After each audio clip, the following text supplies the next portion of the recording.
Саламатсыздар, урматтуу көрүүчүлөр. Сиздер менен түстүү тасма берүүсү жана анын алып баруучусу мен Айжамал. Бүгүнкү чыгаруу биздин мыкты айымдарыбызга арналган. Бизди аягына чейин көрүңүздөр. Ала качуу салтпы же кылмышпы? Кызды каалоосуз күйөөгө тийүүнү мажбурлаган туурабы же туура эмеспи? Кыргызстанда чыккан Бишкекте жаш мезгили деген оюн сиздерге ушул суроолорго жооп берет. Бул оюн достук, сүйүү жана эркиндик жөнүндө. Ошондой эле коомубуздагы актуалдуу маселени көтөрөт. Айжамал, эмне болуп атасың? Оюнданып атам. Азыр ушул оюндун жаратуучусу менен маек курабыз. Аты Мунара Бекназарова. Бул оюнду эмне айым чыгарып турбу, Ооба, эмнесинен калыштуу? Айымдар эмне иштебейби? Мен билишимче эркектер эле чыгарат го оюндарды. Жок, андай эмес. Анда азыр мен башкалардан да сурап келейин, кайдай профессияларды кылышат экен айымдар.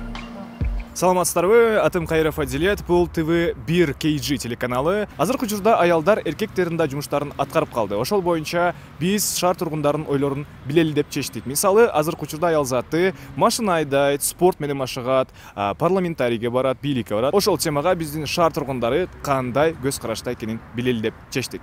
Я хорошо отношусь, что вот девушки на машинах ездят, что вот это век прогресса, вот молодежь вообще молодцы, все умные. У нас Роза Исаковна есть, это бывший президент. Она очень много сделала для страны.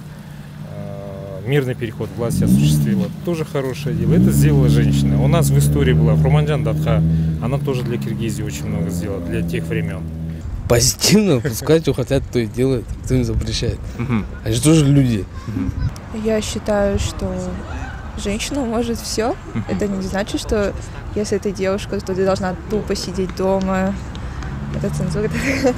Сидеть дома и следить за детьми. Нет. Женщина должна сочетать все. Это не то, что в наше время мы только знали место дома, у казана, с детьми. А сейчас прогресс. Молодежь добивается свое место в жизни. Жашоо кыйын болуп атат, ошол себептен аялдарды эле туура эле деп ойлойм. Только футбол ойногону, жанагындай спорттун оор түрлөрү менен машыккандарды кичине терс көз караштамын, анткени алар келечектеги энелер да. Мен деле мисалы үчүн 65-темин, машина айдайм. Балдарымды, небелеримди школга алып барам, алып келем, баягы спортко дегендей, курстарга алып барам дегендей. Бул баягы машина айдап, анан баягы роскош эмес да, жетишкендик эмес. Бул деле бир турмуштун бир кыйынчылыгынан келип, муктаждыгынан келип чыгып атат. Илгеркидей болсо анда жаман көрүшмөк. Бул эми караганда машина айдап алып депчи. Азыр андай эмес. Вот я скажу, просто не надо судить человека, вы не знаете его лично, почему он такой. Это неправильно, это не ваша жизнь, не ваша. Пусть как он хочет и так и живет, что она делает. И не умеете вы там, не ваше вообще дело так делать. Пусть она будет коротко одеваться, пусть она одевается коротко, как захочет, так и делать. Вы тоже ради себя одеваетесь классику или какую-то стильную одежду. Они же не говорят, одевайся. Пусть она сама одевается, как она захочет. Вы неправильно так поступаете, будьте более поменяйте свое мышление, точка зрения, как не в СССР, что поменяйте себя просто.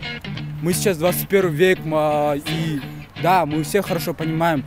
И скажу всем, меняйте, всегда пробуйте что-то новое. Всегда идите вперед, вот все. Мынакей урматтуу телекөрүүчүлөр, ушундай ойлорду чогулттук. Эгер сиздердин оюңуздар болсо, биздин социалдык баракчаларда комментарийлерге калтырсаңыздар болот. Атым Адилет Кайров, ТВ1 KG телеканалы.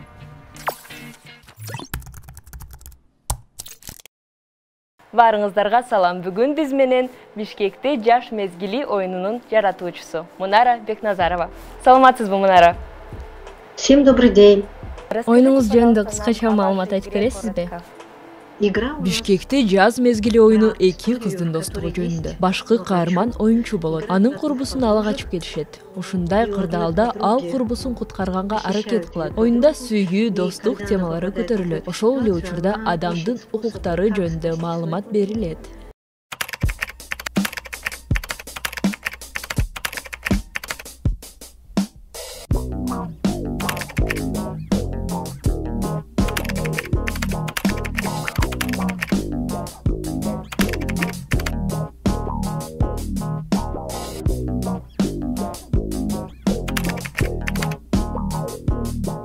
Здесь есть любовный треугольник. Кыздардын ар кандай маселелери боюнча 2013 жылдан бери иштейбиз. Жыл сайын статистика, ала качуу фактылары, жалпысынан бул көйгөй жөнүндө милиция жана аялдар уюмдары бизге айтып беришет. Ага карабастан көпчүлүк кыздар ала качуу болгондо арыз жазышпайт экен. Биринчи, биз изилдөө өткөздүк. Бул көйгөй барбы? Бар болсо канчалык масштабдуу экендигин далилдедик. Изилдесек, кыздар өздөрү тааныбаган адамдарга турмушка чыккан фактылар бар экен. Кээ бир учурларда ала качуу зомбулук менен коштолот экен. Кызды ала качканда 2-3 адам кармашып, жаштарынан тартышып, катаал орой мамиле кылышат. Биз ушул көйгөйдүн үстүндө иштейли деп чечтик. Что девушки подают заявление, а потом забирают. Или девушки не подают заявление.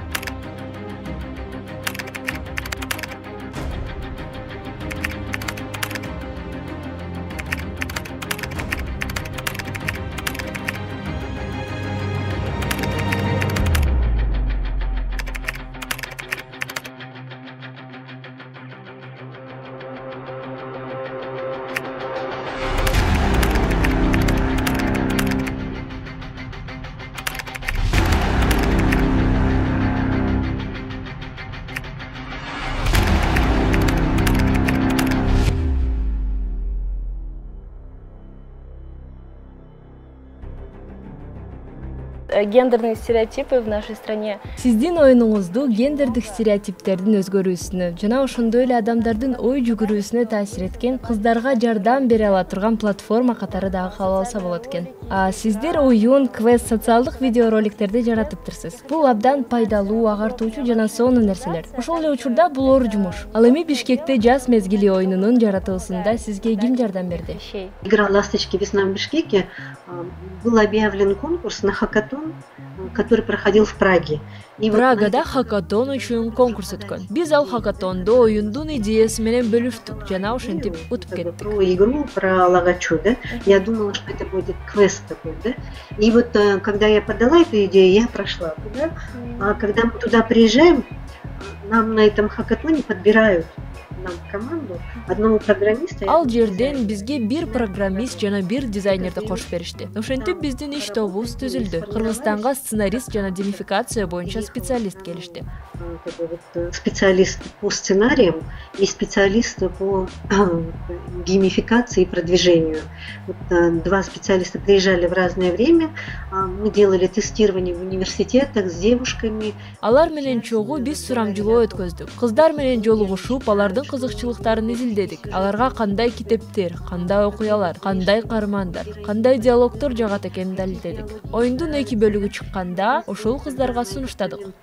Проекта главы, первых 2 глав, и мы давали им поиграть, и сами смотрели, как они играют. Ойнап атканда аларда кандай эмоциялар жаралат, кандай суроолор пайда болот. Эмне аларды кызыктырат экенин байкап аттык. Алар ойноп бүткөндөн кийин ой пикирлерин бизге айтып беришти. Башында ошол изилдөөлөргө таянып, оюнду өзгөртүп жаттык. Ал эми азыр бул оюндун бүт бөлүктөрү даяр. Нам давали обратную связь, и на основе вот этой обратной связи мы как бы вот дальше уже потом в онлайн режиме мы работаем. Да, это очень. Абдан кызыктуу болду. Сизге ыраазычылыгымды билдирем жана ийгиликтерди каалайм. Ю за ваши ответы, было очень интересно с вами беседовать. Ал эми никенин туура жолу жөнүндө айта кетсек, заманга жараша адамдардын пикири ар дайым өзгөрүп турган. Мурун нормалдуу нерсе катары кабыл алынган салттар азыр туура эмес болуп сезилет. Никенин тарыхына көңүлүңүздөрдү буруңуздар. Нике жөнүндө тарыхта маалымат көп. Адамдар нике жөнүндө сүйүү менен да, сарказм менен да ойлорун билдиришкен. Нике тууралуу айтылган ойлордун баары, анын негизги максаты, мамилелер, үйлөнгөндөрдүн укуктары жана милдеттери ар кайсы убакта ар кандай болгон.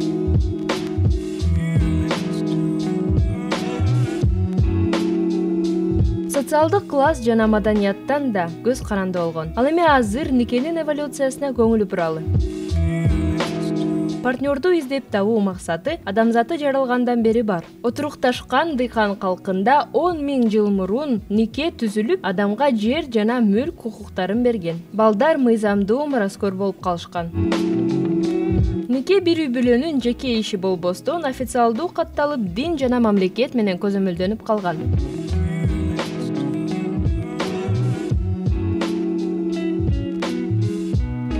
Биздин заманга чейин 2100-жылы бул мыйзам түрүндө калыптанып, Ур-Намму деген Шумердик ханы кабыл алган. Ал мыйзамда жазалар, укуктар, кулдардын балдары жөнүндө да жазылган. Илгерки көп үй-бүлөлөрдө көп аял алуучулук бар болчу. Азыркы заманда дагы жүздөгөн ар кандай элдерде бар. Мурун көп аял алуучулук бар болсо дагы баарында эле мүмкүнчүлүк болгон эмес. Демографикалык айырмачылык жана байлык үчүн Месопотамия, Израиль жана Египеттин хандары көп аялдуу болушкан. Көпчүлүк жөнөкөй эркектер 1 же 2 аял алышкан. Башка өлкөлөрдө тескерисинче болгон экен. Ал жерде бир аял көп эркектерге турмушка чыккан. Мисалы, Гималайда бир үй-бүлөнүн эркектери баары бир аял алышкан. Бул практика үй-бүлөнүн жерин бөлбөш үчүн ойлонуп табылган. Никелер адамдардын саны жана жынысы менен айырмаланып турушкан. Илгериден бери эле бир жыныстуу мамилелерди түшүндүргөн термини өзгөрүп турган. Дүйнөдө ар кандай элдер бул мамилелерди кабыл алышкан. Ошол эле учурда америкалык индеистердин бердашилери эки жыныс менен тең мамиле түзүшкөн. Биринчи бир жыныстуу нике Байыркы Римде өткөн. Элагабал жана Нерон хандары эркектер менен эл алдында үйлөнүшкөн. Бирок бир жыныстуу никелерге биздин заманда 342-жылы тыюу салынган. Христиандык эпохасында дагы бир жыныстуу салт болгон экен. Бул православие чиркөөлөрүндө братанья деп аталган, кыргызча туугандашуу. Бул салттын далили Испаниянын бир чиркөөсүндө бар. Нике кыюу үчүн милдеттүү түрдө адам тирүү болуш керек эмес экен. Каза болгон колуктуу жана күйөөлөгүч менен үйлөнүүгө уруксат берилген. Мындай никелерди Кытайда урууну сактоо же жиндердин көңүлүн алуу максаты менен өткөзүшкөн. Судандын кээ бир урууларында окшош ритуалдар бар болгон экен. Никелердин айырмачылыгына карабастан, аларда бир окшош нерсе бар. Акча жана мурас маселелери маанилүү болгондуктан сүйүүгө көңүл бурулбай калат экен. Өзгөчө ак сөөктөр, колуктуу жана күйөөлөгүчтөрдү пайдасын ойлоп издешкен. Ошол эле учурда жөнөкөй адамдардан никеден пайда күтүшкөн. Азыркы замандагы никелер сүйүүгө негизделген. Бул тенденция акыркы 2 жылдыкта эле калыптанды. Индустриализация, шаарлардын өсүшү, орточо класстын көбөйүшү менен көп адамдар чоң үй-бүлөлөрдөн көз карандысыз болуп, өздөрүн багышат. Агартуу эпохасынын жаңы идеялары жеке бакытка чакырат. Бул идеянын артынан коомдо көптөгөн өзгөрүүлөр болду. Мисалы, ажырашууга тыюу салынбай, улгайып калган адамдар нике кыюуга мүмкүнчүлүктүү болушту. Нике ар дайым эле коомдун талаптарына жооп берчү. Убакыт өткөн сайын бул талаптар дагы өзгөрүшөт.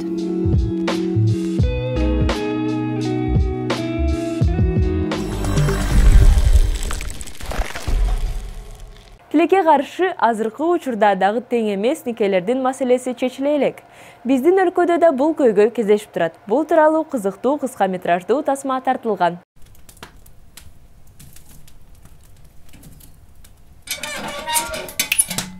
Кантейин, эң болбогондо тең туш болсо, кыздын барар жери күйөө дегендей жаттыгына карабай, мейли деп коет элем.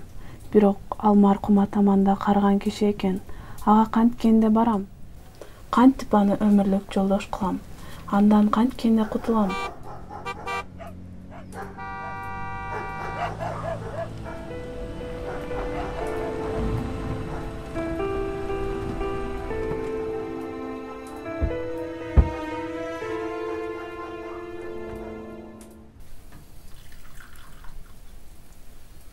Эми биз куда түшүп келген жерибиз жок. Эгер макулдуңарды берсеңиздер, анан өз жолун жасап, каада салты менен дегендей, азыр таанышып, алдыңардан өтүп коелу деп келдик. Макулдуңарды берсеңер, анан алыстан ат тартып келгениңерге рахмат. Бирок кызыбыздын али кабыргасына телек. 16-га жаңы толду. Оң күлүнүн бир ачыла элек потом. Кызыбыздын келечегин ойлойлу да. Азыр күйөөнү ага ким коюптур? Ай, жарыктуу киши, ай. Кайсы келечек? Ага силер кантип шарт түзүп бересиңер? Кызды сураган жерге бер дейт кыргызда. Kız деген gül. Аны çölük emez. Bakçaga oturguzuş керек. Bakçaga.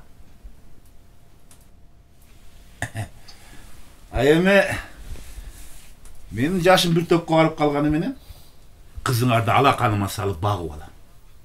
А балким кызыңардын оюнда билип көрөрсүңөр. Ал дагы колунда бар кишиге турмушка чыкканы жаткандыр.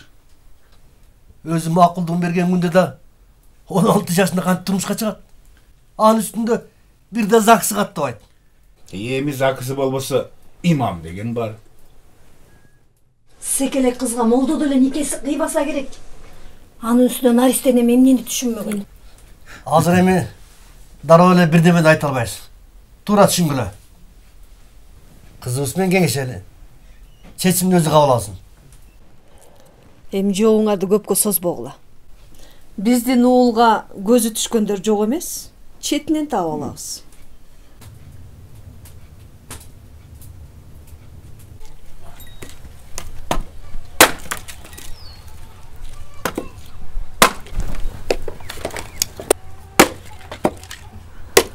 Атасы, ойлоп көрсөм, чоңунен деле 14 жашында турмушка чыгыптыр да.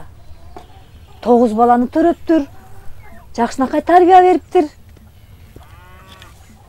Эч деле жаманды көрбөй бакубат жашап өткөн турбайбы? Эй, анда заман башка болчу. Азыркыдай мектеп, университет же жумуш болбосо, кызыбызда. Кызым, кайда барасың? Мектепке апа. Не башкы кайда мектеп? Областтык олимпиадага даярданып атам. Андан өтсөм республикага. Ошентип бюджеттик окууда тапшыра алам. Анда бар ой, бар.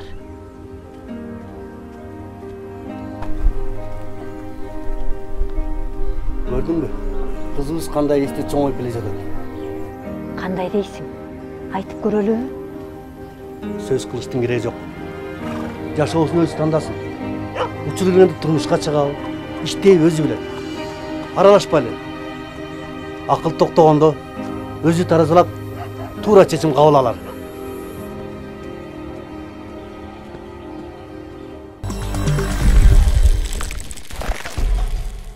Айымдарга эркиндикти, билим алууну жана жашоого болгон сүйүүнү каалайбыз. Мунун бардыгы кийинки видеобуздун каарманыбызда Жанара Койчумановада бар. Жакында ал 50 жылдык юбилейине карата Чуркоо боюнча марафон өткөздү.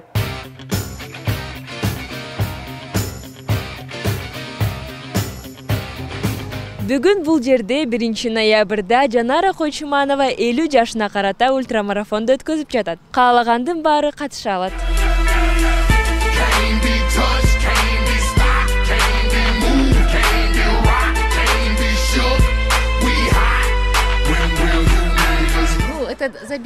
Бул марафонду уюштуруп, Чуркоодо жаш курак жок дегенди көргөзөйүн дедим. Показать, что Адамдар үчүн жашоодогу кыймылдоо абдан маанилүү деп эсептейм. Чуркоо болобу, сүзүү же араба тебүү болобу, ар бир адам спорт менен машыкса, элибиздин ден соолугу чин болот. Согуштар жокко чыгат деп эсептейм. Люди занимались. Если будет здоровая нация, то это...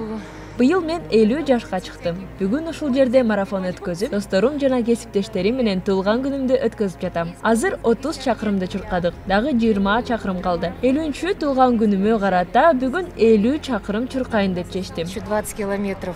Вот, и хотелось бы просто всех смотивировать, всем показать, что... Баарына дем берүү, спорт менен алектениш керек экенин көргөзүп, мени колдогон адамдар менен бул жакка келдик. Катышуучулардын жаш курагы ар кандай. 30, 40, 50 жаштагылар. Спорт менен машыгып, биздин балдарыбызга, кийинки муундарга да үлгү боло алабыз деп ишенем. Баарыңыздарды спорт менен машыгууга чакырам.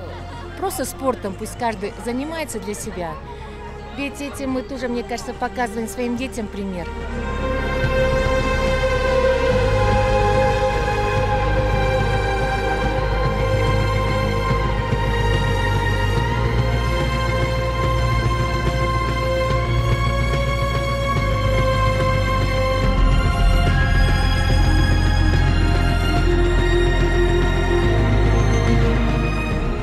Мне 47.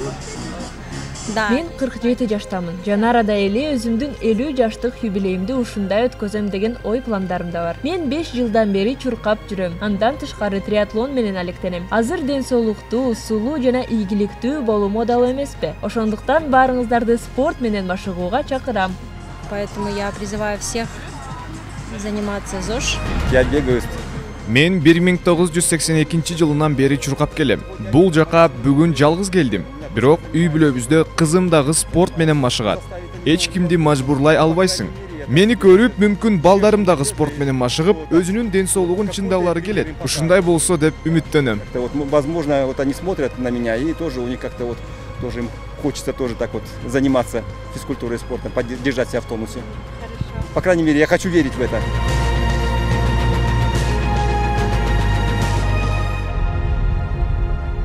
Просто придите, начните хоть ходить. Спорт менен машыкканды баштагыла, чуркаласаңар дагы баскыла, кыймылдагыла. Сүзүү, шайтан араба тебүү, эмне болбосо дагы баарыңарды спортко чакырам. Триатлонисты, они могут там что-то посоветовать, возможно, в бассейн пойдете. Ну, то есть, знаете, чтобы люди занимались.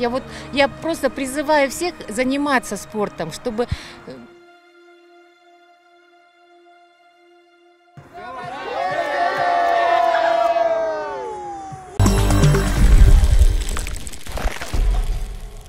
Ал эми кийинки видеобузда жылдыздуу жана ийгиликтүү Тамга айымдын ырын коюп бермекчибиз. Ырчы өзүнүн максаттарына умтулуп, эмгектенип жатат. Анын жетишкендиктерине баарыбыз күбө болуп турабыз.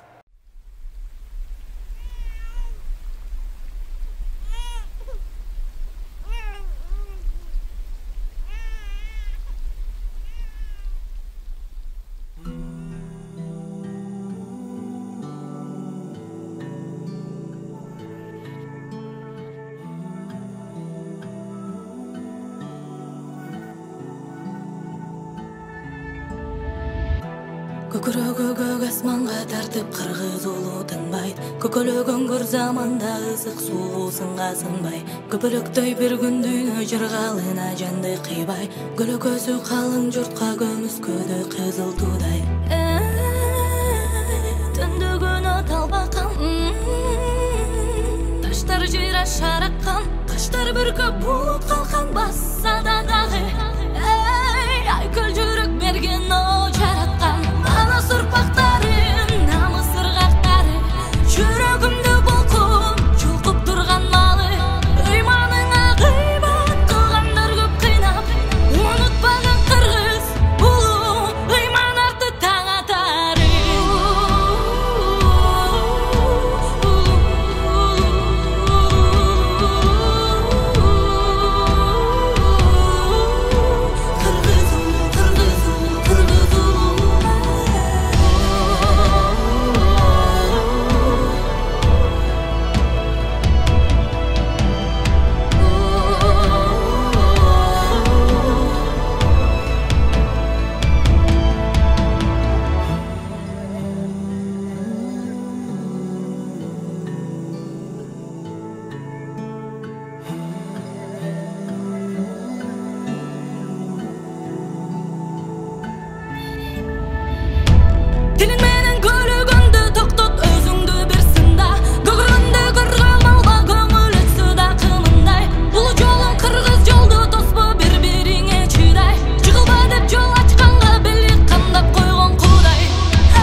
Ушундай көңүлдүү нотада түстүү тасма берүүбүз аягына келди.